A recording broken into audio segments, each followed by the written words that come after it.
71వ శ్లోకం. 71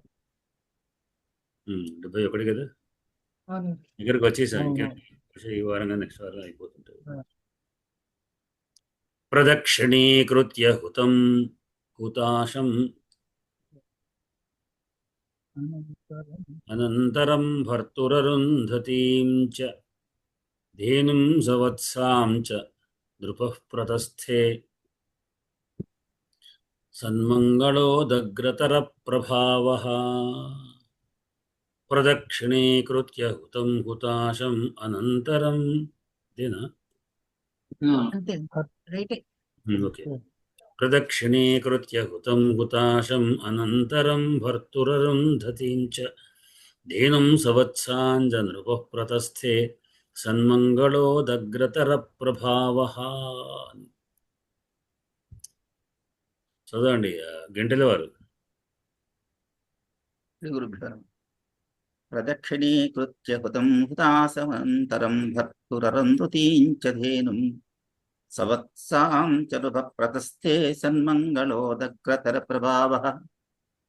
ప్రదక్షిణీకృత్య హుతం అయిపోయింది. ధేను మళ్ళీ వేరే పదం.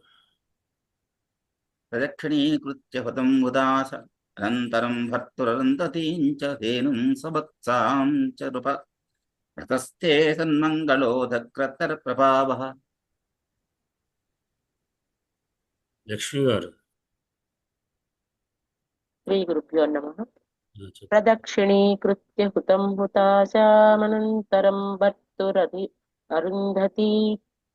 అరుంధతీం చ ధేనుం సవత్సా చ నృపః ప్రతస్థే సన్మంగళోదగ్రతర ప్రభావః. ప్రదక్షిణీకృత్య హుతం హుతాశామనంతరం భర్తురరుంధతీం చ ధేనుం సవత్సాం చ నృపః ప్రతస్థే సన్మంగళోదగ్రతర ప్రభావః. ప్రదక్షిణీకృత్య హుతం హుతాశం అనంతరం భర్తుః అరుంధతీం చ ధేనుం సవత్సాం చ నృపః ప్రతస్థే సన్మంగళోదగ్రతర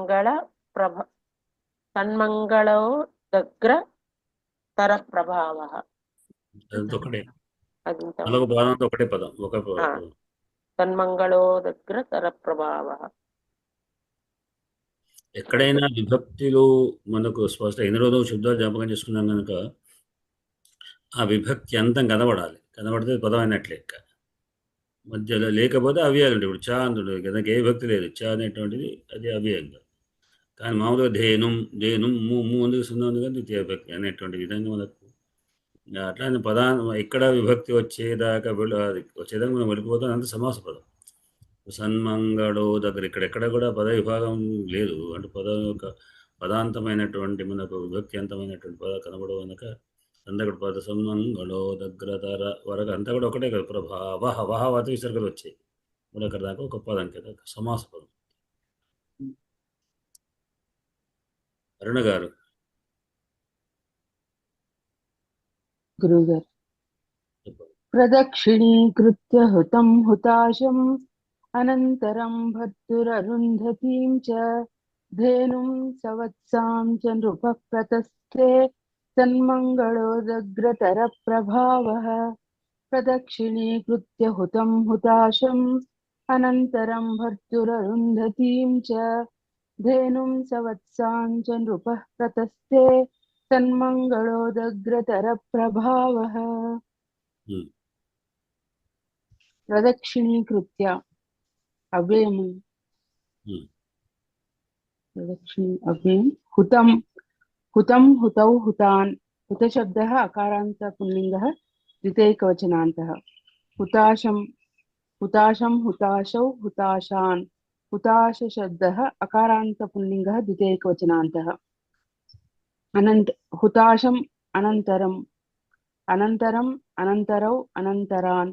अनन्तरशब्दः अकारान्तपुल्लिङ्गः द्वितीयैकवचनान्तः भर्तुः भर्तुः भर्तृभ्यां भर्तृभ्यः भर्तृशब्दः ऋकारान्तपुल्लिङ्गः पञ्चमी एकवचनान्तः अरुन्धतीम् अरुन्धतीम् अरुन्धत्यौ अरुन्धतीः अरुन्धती शब्दः ईकारान्तस्त्रीलिङ्गः द्वितीयैकवचनान्तः च अव्ययम् धेनुं तो धेनुं पंचव्यक्ति बोर्डेदा द्वितीय द्वितीय द्विती भर्तुः షష్ఠి కావచ్చు కదా, షష్ఠి లేదా भर्तृः द्वितीय भर्तृभ्यां पञ्चमी భర్తుః షష్ఠి సప్త షష్ఠి వ్యక్తి పంచమి భర్తుః భర్తు యొక్క అనంతరం.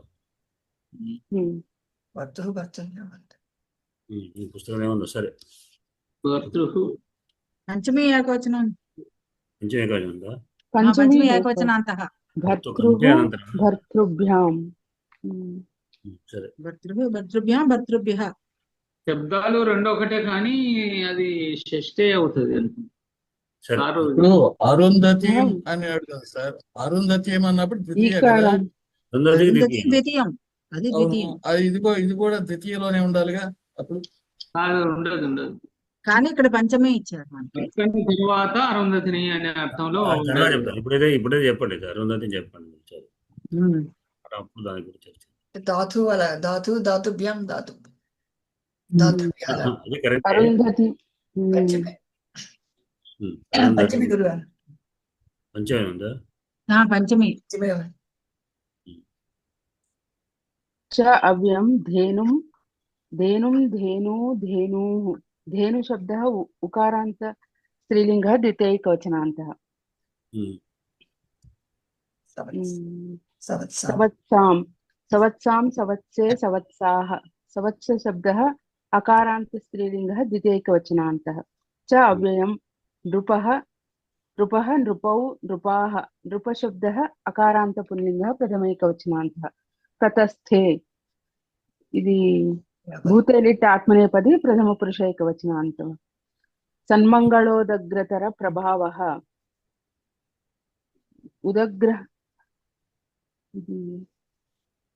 प्रभावः प्रभावौ प्रभावाः आकारान्तपुल्लिङ्गः प्रथमैकवचनान्तः प्रथम पुरुष प्रथम आकारान्तपुल्लिङ्गः प्रथमैकवचनान्तः దీంట్లో మన క్రియాపదం प्रतस्थे प्रतस्थे అది స్థా ధాతు. ఆ ధాతువు యొక్క లిటిలకారం. లిటిలకారం స్థా తాగా వచ్చింది, తస్థే అయింది. ప్రాపసర్గ ప్రతస్థే. ప్రతస్థే అంటే తస్థే అంటే ఉండేది అర్థం. ఈ స్థా అంటే తిష్టతి ఇవన్నీ అదే కదా సార్? అవును, అది తిష్టది అనే లకారం లటిలకారం, ఇది లిటిలకారం తస్థే. దీనికి మనము నిజంతంలో స్థాపయామాస అని నిన్న మనం అది కూడా అదే అది నిజంతం. నిజంతం అది అంటే ధాతువుల్లో అదొక, అంటే ఒకే ధాతువునకు ఉన్నటువంటి రకరకాలైనటువంటి దశలకారాల్లో అదొక దశలకారం నిజంత. ఇది కర్తరంతక దశలకారాలు. ఒకే ధాతువునకు ఉన్నటువంటి దశలకారాల గ్రూపులు వేరే వేరే ఉన్నాయి, అంటే ఒకే ధాతు కింద వస్తుంటాయి. అంటే ఎదురు చెప్పుకుందాం, మెడవాస ఒకసారి చెప్పుకుందాం. ఇక తస్థే అంటే ఉండేను, ప్రతస్థే ఉండేను, పంపించాను. ప్రాపసర్గ చేత పంపించుట అని అర్థం. వెళ్ళాను ఆ ప్రస్థాపయామాస అంటే పంపించాను. ప్రతస్థే అంటే వెళ్ళాను. స్థాధాతు నాకు ప్రస్థానం అంటాం కదా, స్థానము ప్రస్థానం, స్థానంకు ఉపసర్గ చేత అర్థం మారిపోతుంది. అట్లా ప్రస్థేను అని ప్రతస్థే అంటే వెళ్ళాను అని అర్థం. ఎవరు వెళ్ళాను, కహ లేదా కా లేదా కిం అని చేస్తే నృపహ అనేటువంటి వస్తుంది. నృపహ ప్రతస్థే, రాజు వెళ్ళెను. రాజు ఎక్కడ వెళ్ళాడు అనేది కూడా ద్వితీయ లేదు, కానీ అది రాజు ఎట్లాంటి వాడు. కథం అంటే సన్మంగళోదగ్రతర ప్రభావ, అది కూడా ప్రభావతి కనుక మంగళం చేత ఉదగ్రమైన అంటే మహోగ్రం అయినటువంటి ప్రభావం కలవాడు. మంగళములు అంటే ఆశీస్సులు, మంగళకరమైన వాసులు, శుభాశిస్సులు, శుభాశంసుల యొక్క దాని యొక్క ప్రభావం గొప్పదైన ప్రభావం గలవాడు. అంటే ఇచ్చినటువంటి ఆశీస్సులు గొప్పవి. ఒకరికి అందరి చేత ఆశీస్సులు పొందమంటారు. ఎవరైనా మంచి మంగళం మాట్లాడమంటారు. ఎప్పుడు పోయినా కానీ ఆ మంగళాలు ప్రభావం చూపిస్తాయని వాళ్ళ యొక్క తేజస్సును బట్టి. కనుక అటువంటి రాజు ప్రతస్థే ఏం చేసి అంటే ప్రదక్షిణీకృత్య ప్రదక్షిణము చేసి దీని సన్నతాలు దీంట్లో వస్తుంది మనకు. ప్రదక్షిణం చేయనాడు ప్రదక్షిణ చేయడం అనేది అర్థం. అంటే చేయండి చేసి అంటే అంతవరకు చేయకుండా తర్వాత చేయడం అనే దాన్ని ఈ నీ అనే విధంగా వస్తుంది. ప్రదక్షిణీకృతి అంటే ప్రదక్షిణంగా చేసి, ప్రదక్షిణ చేసి. ఇది తర్వాత దేనికి ప్రదక్షిణ చేశాడు? ఫస్ట్ హుతాశనం. ఎటువంటిది? హుతాశం అంటే హుతము అశము కలవాడు. హుత అశనుడు అశుడు. అశనం అంటే భోజనం. హుతం అంటే హవనం గావించబడిందే భోజనం కలవాడెవరు? అగ్ని. అగ్నికి నమస్కారం చేయాలి. దేనికి చేసాడో ఆ ద్వితీయాలో ఉంటుంది ప్రదక్షిణాన్ని. అంటే కీ అనే కాక మనం ఇవన్నీ కూడా ఈ వెళ్ళుట చేసుట అనే ప్రదక్షిణ చేసుట అనేటువంటిది ఆ ద్వితీయ వ్యక్తిలో ఉంటుంది. అట్లా కనుక హుతాశం ప్రదక్షిణీకృత్య. ఆ హుతాశుడు ఎట్లాంటి వాడు? హుతం హవనం గావించేవాడు. అంటే అప్పుడు హవనం అయిపోయింది. హోమాగ్ని హతం అంటే హవన కార్యక్రమం అయిన తర్వాత ఉన్నటువంటి హోమాగ్నికి అన్నమాట. హోమాగ్నికి ప్రదక్షిణ చేశాడు. ఇంకా ఎవరికి? అరుంధతి. ఫస్ట్ భర్తకు అరుంధతికి. అరుంధతీం ప్రదక్షిణ. అరుంధతి కంటే పూర్వం ఏం జరిగింది? అనంతరం అంటే దాని తర్వాత అంటే ఆ తర్వాత ఏ తర్వాత? భర్తు, ఆమె యొక్క భర్త. భర్త యొక్క ప్రదక్షిణం అని ఇక్కడ భర్త యొక్క అనే కానీ భర్త కంటే మనం చతుర్థి పంచమి చెప్పాల్సి వస్తుంది. భర్త యొక్క భర్తకు అనమాట. భర్త వాళ్ళ భర్త కంటే ఏదో చెప్పాడు. భర్తకు ప్రదక్షిణ చేశాక అరుంధతికి చేశాడు అని అర్థం. కనుక ముందు మనం కింద నుంచి ఎక్కుతాం, చెట్టు ఎక్కి మీదకి ఎక్కుతాం. కింద నుంచి మీదకి పోయి ముందు అరుంధతి కంటే అంటే పూర్వం అనంతరం అరుంధతి. అనంతరం అంటే భర్త యొక్క అనంతరం అరుంధతికి చేశాడు. భర్తకు చేసి భర్త అనంతరం ఆమెకు చేశాడు అని అర్థం. తర్వాత మళ్ళీ ధేను ఎట్లాంటిది? సంవత్సరం. వత్సతో కూడుకున్నది. వచ్చేన సవర్తతి సవత్సా. వత్స శబ్దం పుంలింగమే. వత్సేన సహపూర్వపద కర్మధార బహుళ సమాసం అంటాం. వత్సతో కూడుకొన్నది అంటే ఇక్కడ వత్స ప్రధానం కాదు, వత్స కలిగినటువంటి ధేను. ఇంకా సంవత్సరం ధేను, వత్సతో కూడుకున్నటువంటి ధేనువును అంటే లేగతో పాటు ప్రదక్షిణ చేయాలి. అట్లానే నేను కడగవారు అడిగినట్టుగా అరుంధతీ దేవి కూడా తో పాటు ఆ గురుగారికి కూడా నమస్కారం చేశాడు, వాడు ప్రదక్షిణ చేశాడు అన్నట్టు. హవనానికి స్త్రీలింగం కాబట్టి ధేను స్త్రీలింగం కాబట్టి సంవత్సరం అని వాడబడింది. ధేను శబ్దానికి విశేషణం గనక విశేషణాన్ని విశేష్యాన్ని అనుసరిస్తాయి.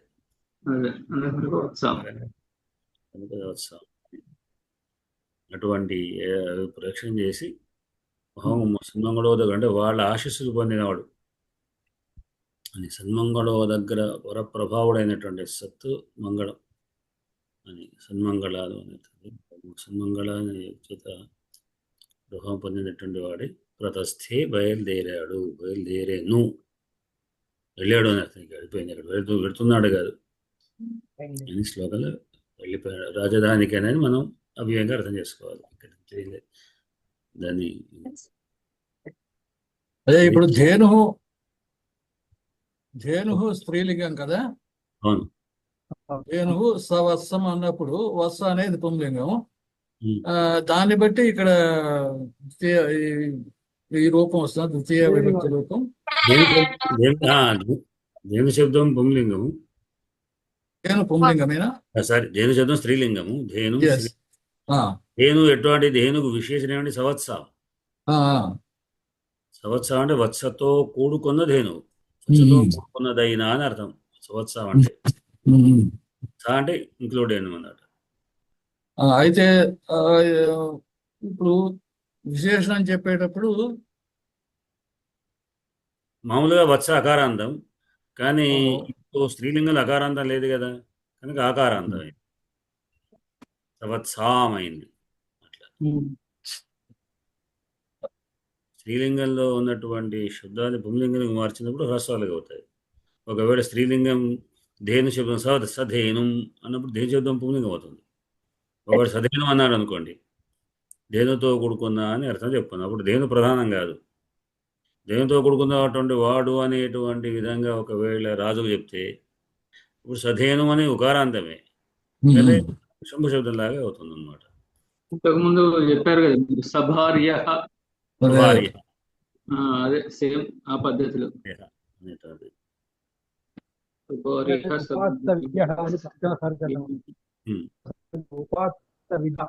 అక్కడ ఉన్న పదం ప్రధానం కాకుండా ఎవరేదో వాళ్ళు అన్నది.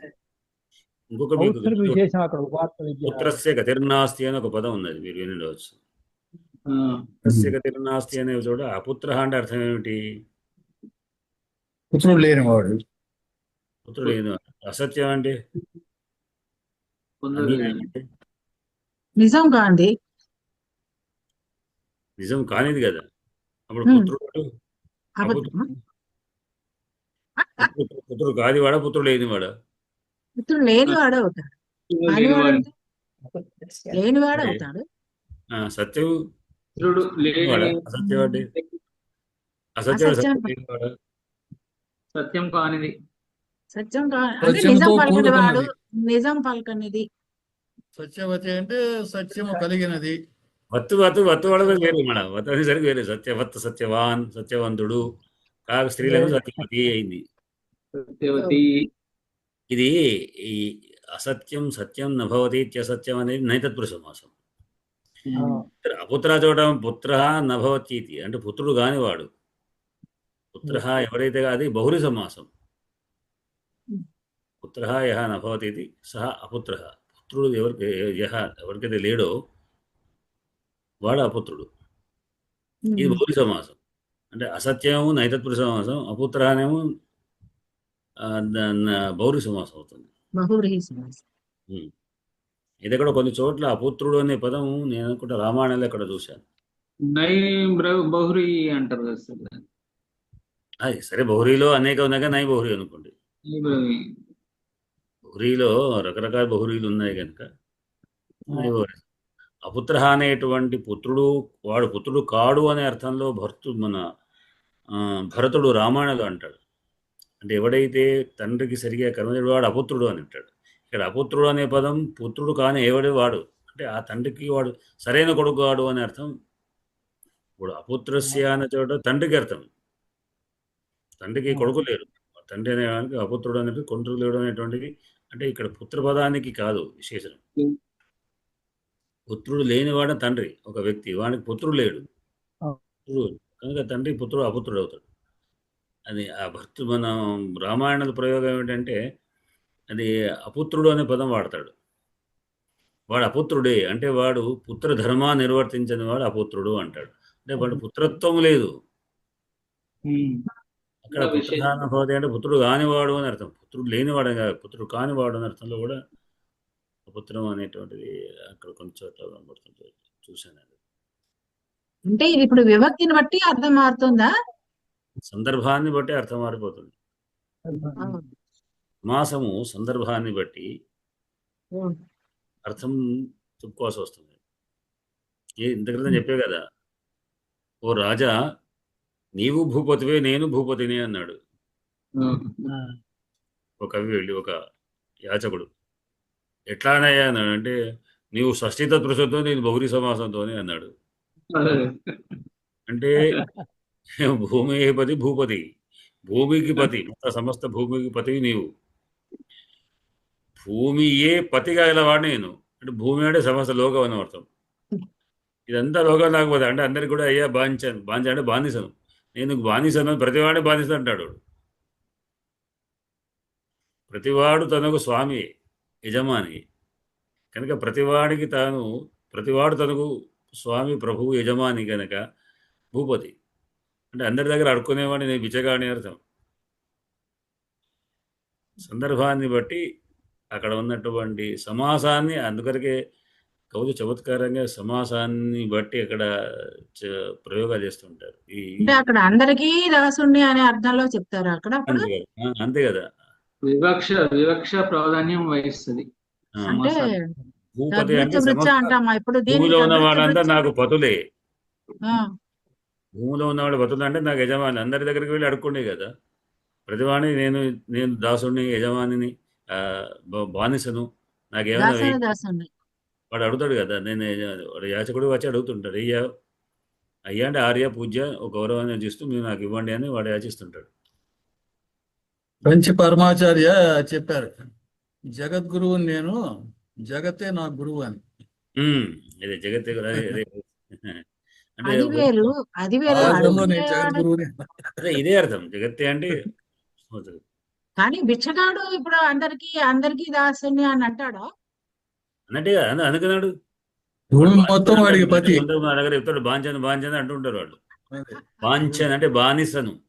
అంటే ఈ అర్థంలో ఎప్పుడు నేను ఉపయోగించలేదు, అందుకని భూమి మొత్తం వాడికి పతి కాబట్టి భూపతికి అట్లా అని. అంటే భక్తి పరంగా వాడుతున్నాము, భిక్షగాడి పరంగా ఎప్పుడు వాడలేదు నేను, అందుకని కొత్తగా వాడేదో చమత్కారంగా వాడాడు, వాడుకున్నది కాదు, వాడు చమత్కారంగా వాడాడు, అర్థం చేశాడు. నాకు కూడా సందేహం వచ్చింది. భద్రే గారు ఇప్పుడు వివక్ష, ఎవరైతే భక్తి వాడి యొక్క వివక్షను బట్టి, అంటే వ్యక్తిని బట్టి, అక్కడ ఉండే దాన్ని బట్టి, మన పాత్రను బట్టి, అక్కడ ఉండే సందర్భాన్ని బట్టి అర్థాలు మారిపోతుంటాయి అనేటువంటిది. నీలకంఠ పదం ఉంది. నీలకంఠ అంటే బౌరీ సమాసం అయినప్పటికీ కూడా నిమలేని అర్థం ఉంది, శంకరుడు అనే అర్థం ఉంది. అట్లా నీలకంఠం మామూలు కంఠం ప్రయోగించేటప్పుడు అది కర్మధార సమాసం. నల్లని కంఠం కంటే ఆ నీలకంఠం అందు సర్పము విభజించింది అన్నప్పుడు నీలకంఠం అంటూ నీలకంఠం అందు అన్నప్పుడు కంఠం అన్నప్పుడు అక్కడ కంఠం అనే అర్థమే. కానీ అంటే బౌరీ సమాసంలో 2 పదాలు ప్రధానం కాదు. కర్మధార సమాసంలో రెండో పదం ప్రధానం అయినప్పుడు బొరి కాదు, కర్మధారేమో లేకుంటే షష్ఠం ఏదో వస్తుంది అక్కడ. దాన్ని బట్టి మనకు అర్థాలు మారిపోతుంటాయి.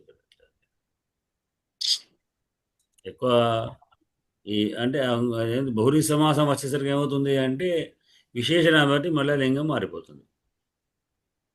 ఇది కర్మధారయంలో చేయడానికి వీలేదు. అట్లా భార్యాపదం ఉంది, కర్మధార భార్య శబ్దమే ప్రధానం. అక్కడ ప్రధానమైనప్పుడు దాన్ని పుల్లింగం మార్చడానికి వీలేదు. కర్మధారంలో మారదు, తత్పురుషంలో మారదు.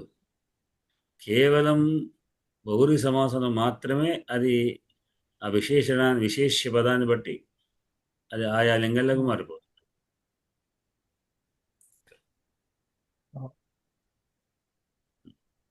చెప్పండి ఇంకా.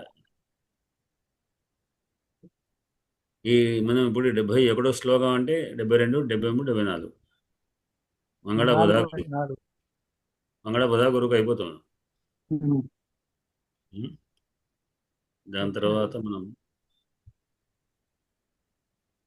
అలంకారాలు కాదు, సమాసాల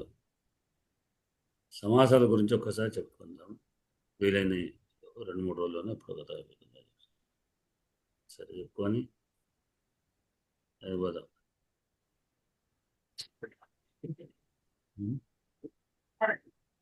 సమాసాల సందుల భర్తృహు అరుంధతి విసర్గ సంధి సన్మంగళ ప్లస్ ఉదగ్ర. సమాసాల గురించి నెక్స్ట్ వారం కూడా చెప్తున్నా. దీని తర్వాత సన్మంగళ ప్లస్ ఉదగ్రతర, ఉదగ్రతర రెండే ఉన్నట్టున్నాయి. ప్రదర్శని సమాస ప్రకరణానికి వెళ్ళిపోతాం. ఈ 76 ఉన్నాయి ఆ శ్లోకాలు. 76 ఉన్నాయా? 76. నా దగ్గర 74 ఉన్నట్టున్నాయి. అవునా? అంటే కథ వరకు అంటే 74. కథ ఆదిరైట 75 రోజులు చివరి పోయాను. అట్లా నయన సంస్థం జ్యోతి చివరి రోజు 2 చెప్పుకుంటే సరే 75, 76. అదే శ్రీ కాళిదాస కృత రఘువంశ మహాకావ్య అన్నాడు. తర్వాత రఘువంశ వ్యాఖ్యాయం ద్వితీయ సర్గ అన్నాడు. అవి 2 ముగింపువే, 2 సందులు ఉన్నాయి అంతే.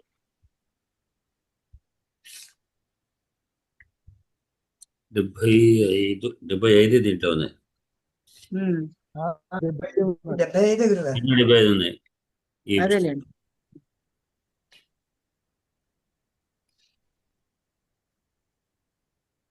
సరే,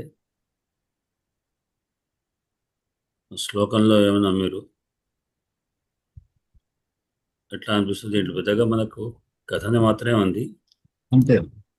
వెళ్ళేటప్పుడు నమస్కారాలు చేయనేటువంటి ఒక విశేషమైన అంశం మనకు కనపడుతుంది. అంటే ఆచార వ్యవహారాల్లో కాళిదాసు ఈ సంప్రదాయమైనటువంటి విధానాలన్నింటి కూడా మనకు అందిస్తూ ఉంటాడు.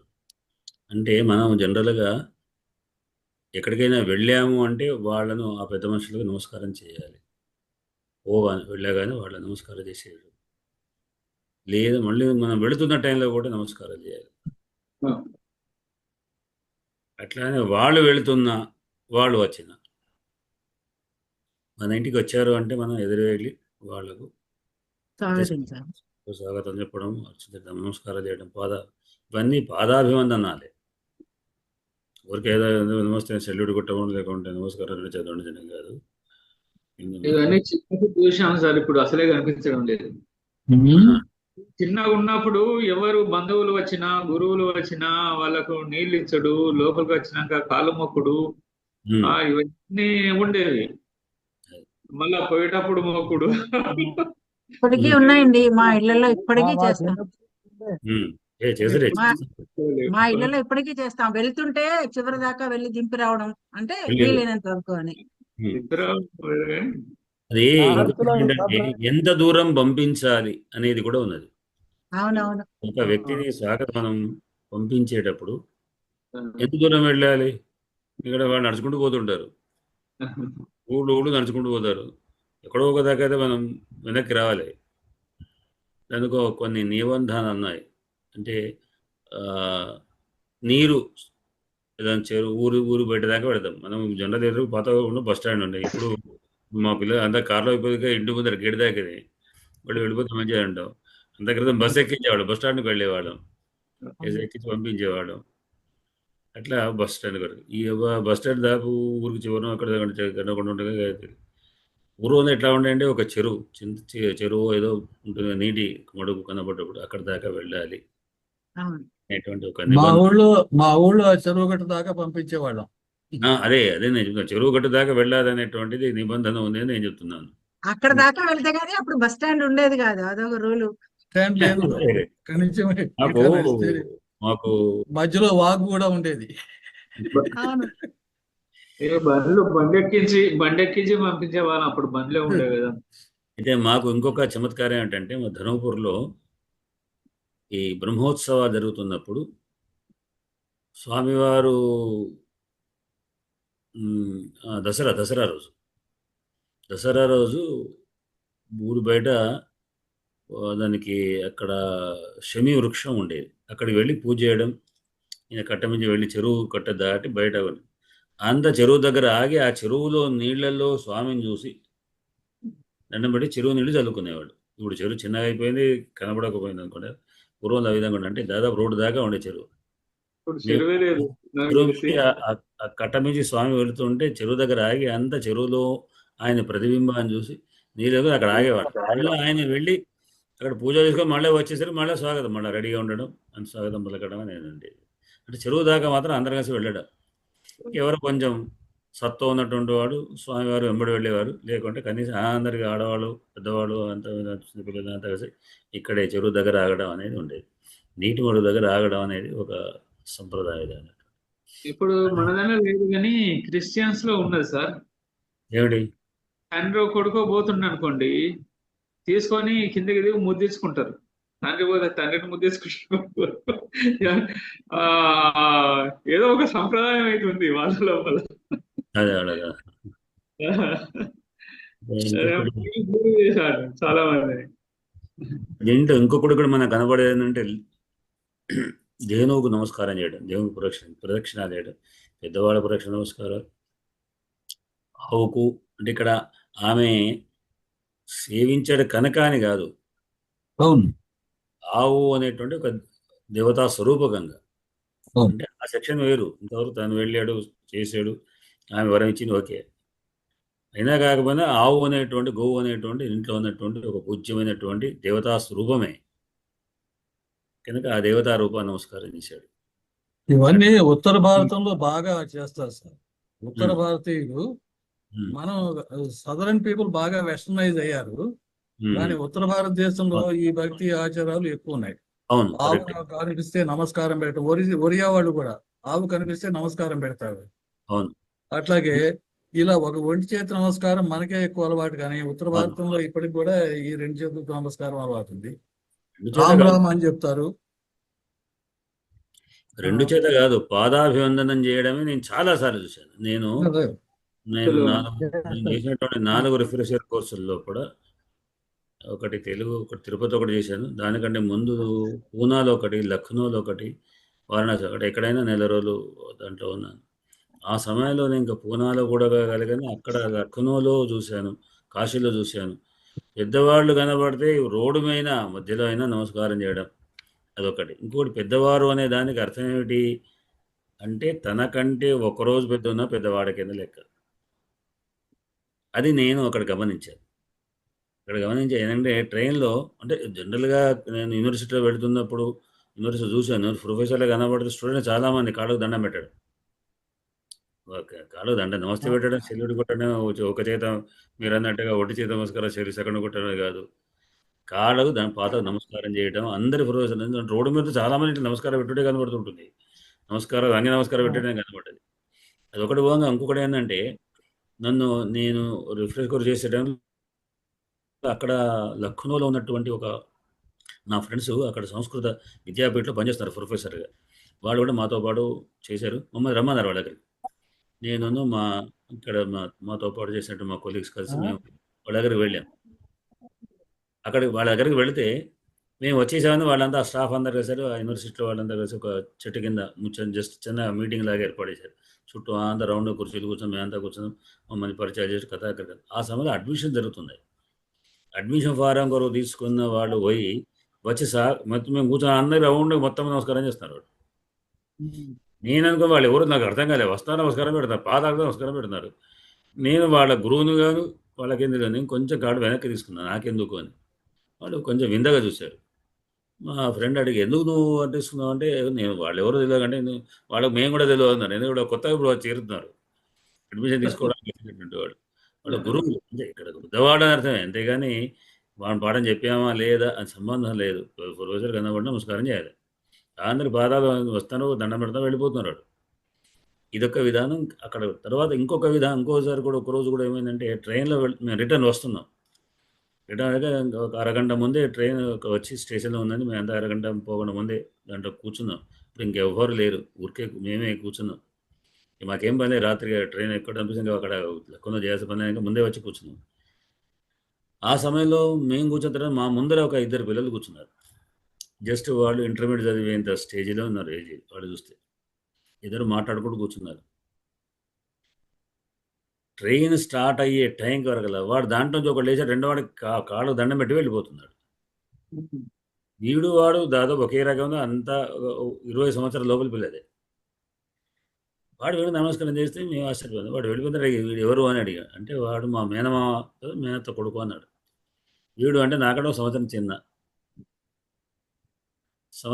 అయినా వాడు పాదాలు నమస్కారం చేసి వెళ్ళడం అనేటువంటి ఒక వీటన్నిటి విచిత్రం నాకు ఒకటి అనిపించింది. ఇంతకు రాముడికి లక్ష్మణుడికి ఎంత తేడా? లక్ష్మణుడు తన జీవితం అంతా రాముడి యొక్క సేవకు అంకితం చేశాడు. పాదాల నమస్కారం చేశాడు, వెంట వెళ్ళి చేశాడు. రాముడు నా తండ్రి కంటే ఎక్కువ అన్నాడు. ఎన్నో రకాలు మనం సాక్ష్యం కనబడతాయి. నిజానికి రాముడికి లక్ష్మణుడికి కొన్ని గంటలు మాత్రమే తేడా. కొన్ని గంటలు పెద్ద అయినటువంటి రాముణ్ణి తన తండ్రి కంటే ఎక్కువ చేస్తూ సేవకుడిలా సేవ చేశాడు. అంటే పెద్దవాడు అనే దానికి అర్థం ఏమిటి అనేది ఈ వీటిలో నాకు కనబడ్డది. మనకి ఇక్కడ ఎవరు నమస్కారం చేయరు. ఒక 10 ఏళ్ళు పెద్దవాడైనా 15 ఏళ్ళు పెద్ద దాదాపు ఏ ముసగాడు కనబడితేనో అయ్యా నమస్కారం కాళ్ళకు పెడితే పెడతారేమో, అది కూడా చెప్పలేవు. ఎవడే నమస్తే అని చిరుడు కొట్టి వెళ్ళిపోయేట వస్తుంటారు కదా. సర్లేండి, పాదాభివందనం చేస్తే వేళాకుళం చేసే రోజులు ఇవి. ఉమ్.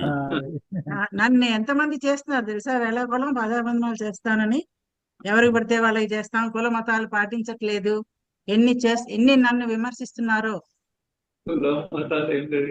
అంటే ఆ ఒక్కటి విద్య ప్రకారంగా వాళ్ళకి విద్యలో పెద్దవారు అని చేస్తాము. ఏంటో దీంట్లో ఒకటి ఏంటంటే, ఒకటి నమస్కారం చేయడం అనేది ఇప్పుడు చెప్పినట్టుగా చెప్పినట్టుగా ఒక చేత నమస్కారం చేయడం అనేది మన దగ్గర ఉంది, కానీ అక్కడ లేదు. అక్కడ 2 చేతుల నమస్కారం చేయడం అనేది ప్రధానం. ఏకహస్త ప్రణామంచ హంతి పుణ్యం పురాకృతం అనేది శాస్త్రం. ఒక చేత్తో చేసే నమస్కారం మన ఇంతకు చేసే పుణ్యాలన్నీ పోతాయి. ఎందుకంటే 2 చేతులు జోడించి నమస్కారం చేయాలి, అది విధానం. అయితే ఒక చేత చేయడం కానీ, ఇప్పుడు ఈ మధ్య ఇంకొక దేవాలయం కడితే అందరూ ఇట్లా ముద్దు పెడుతున్నారు.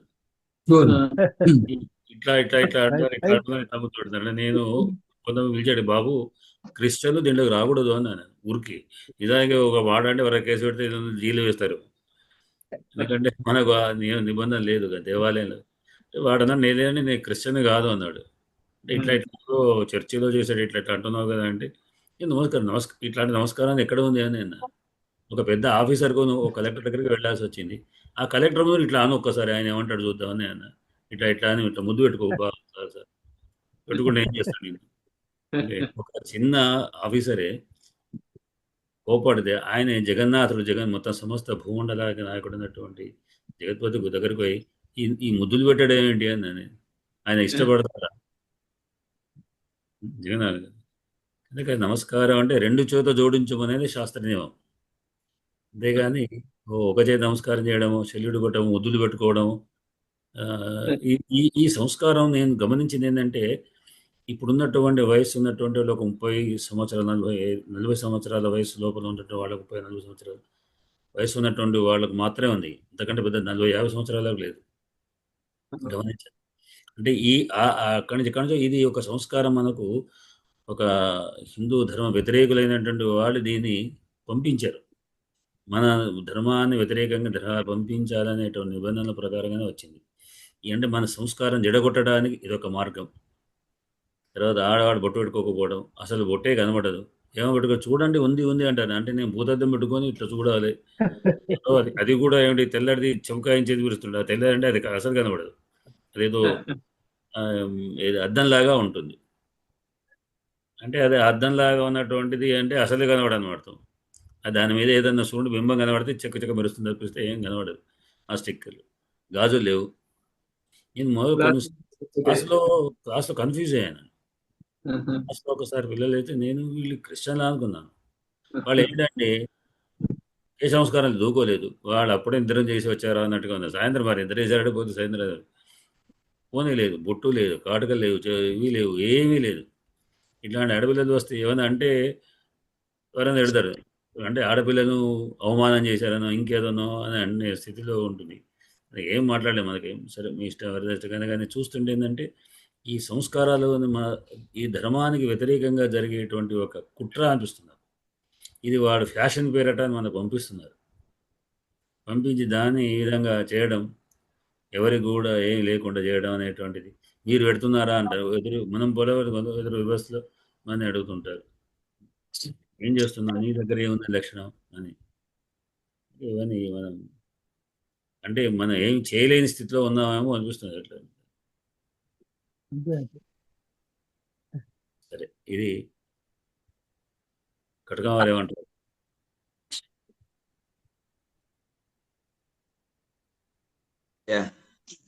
నమస్కారం గురువు గారు. ఏమనేది ఏం లేదు ఇందులో, అన్ని వినడమే.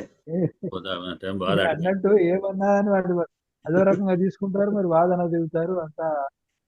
నేను అదే గమనిస్తున్నా, చెప్తే ఏమనుకుంటారో అని వెనక అవుతాడు. అది తల్లిదండ్రులు చెప్పాలి, వేరే అదొకటి. వాళ్ళు చెప్పేది. ఇప్పుడు ఈ షర్ట్ టీ షర్ట్లు వీటి మీద వస్తుంటాయి, స్లోగన్స్ ఉంటాయి. ఒక టీ షర్ట్ కోసం వస్తుంటాడు. ఖచ్చితంగా నేను చూశాను, క్రిస్టియన్ అదే క్రాస్ వెన్నుకున్నది, ముందర యేసు గురించి ఉన్నది. ఒక టీ షర్ట్ వేసుకొని వచ్చాడు వాడు. నేను ఇదే సేమ్ ప్రశ్న వేసాను, బాబు క్రిస్టియన్ వా నువ్వు అని అడిగాను. లేదండి నేను క్రిస్టియన్ కానీ హిందూ అన్నాడు. మరి హిందూ అయితే ఇది ఏమిటి అని అడిగాను. మరి చదువుకొని దీని ఏముందంటే నేను చూడలేదు అన్నాడు. నువ్వు వేసుకునే షర్ట్ ఏముందో నీకు తెలియదు, నీ వెనుక స్పష్టంగా క్రాస్ ఉన్నది, ఈ ధర్మాన్ని అనుసరిస్తున్నావా? ఇక గమనించదండి, ఇంత పెద్దగా 10 మందికి వెళ్ళి అందరూ చూస్తూ కనబడుతుంది, ఒక్కడికి వేసుకున్నా నీకు ఇంట్లో ఉన్న టీ షర్ట్ నీకు తీసుకోకపోతే ఎట్లా? అంటే ఏమి ధరిస్తున్నామో కూడా ఇంగిత జ్ఞానం లేని విధంగా ఉన్నట్టు. సరే అండి, నేను గమనించకుండా సమయం దాటిపోయింది, చాలాసేపు అయిపోయింది కూడా. శుభరాత్రి, నమస్కారాలు. స్వస్తి ప్రజాభ్య పరిపాలయంతాం న్యాయేన మార్గేణ మహీమహేషాః గోబ్రాహ్మణేభ్యః శుభమస్తు నిత్యం. లోకాః సమస్తాః సుఖినో భవంతు.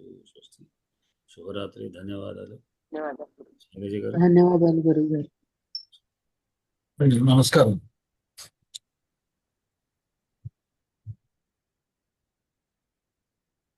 చేస్తున్నాను.